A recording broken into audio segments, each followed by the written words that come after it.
શિવભક્તિ અને આધ્યાત્મિકતાને વિસ્તૃત કરવા માટે રઘુવંશી ઉત્કર્ષ મંડળ અને રાવલવાડી ઉત્કર્ષ મંડળના સંયુક્ત ઉપક્રમે ભુજમાં શિવ મહાપુરાણ કથાનો આજથી પ્રારંભ કરવામાં આવ્યો છે।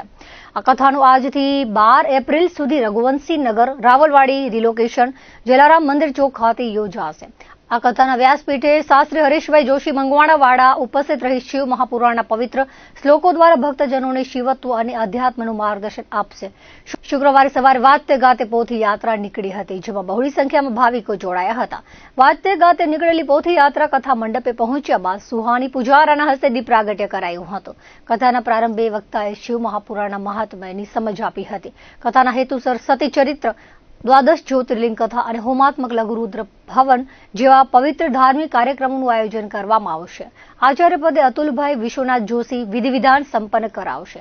કથા દરમિયાન પ્રાસંગિક અવસરે વિશિષ્ટ સાંસ્કૃતિક અને મનોરંજક કાર્યક્રમો પણ યોજાશે।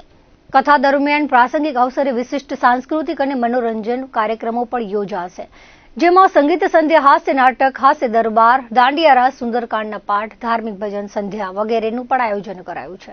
કથા શ્રવણનો લાભ લેવા રઘુવંશી ઉત્કર્ષ મંડળ અને રાવલવાડી ઉત્કર્ષ મંડળ દ્વારા ભાવિકોને જાહેર નિમંત્રણ પાઠવાયું છે।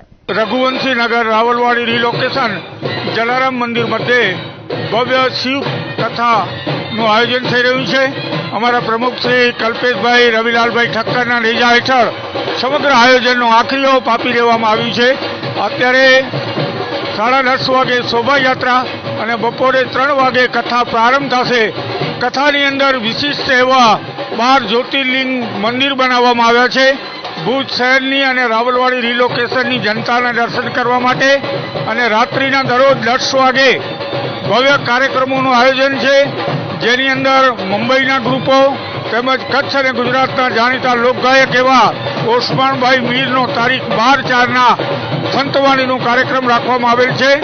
સર્વે ભુજ શહેર અને રાવલવાડી રિલોકેશનની જનતાને અમારા પ્રમુખ શ્રી કલ્પેશભાઈ ઠક્કર જાહેર આમંત્રણ આપી રહ્યા છે। રઘુવંશી નગર ઉત્કર્ષ મંડળ આયોજિત મહા શિવકથાનો પ્રારંભ આજથી થઈ રહ્યો છે। આ સાથે મહારાજ શ્રી હરેશ મહારાજ મંગવાણાવાળા દ્વારા આ શિવ પુરાણ કથા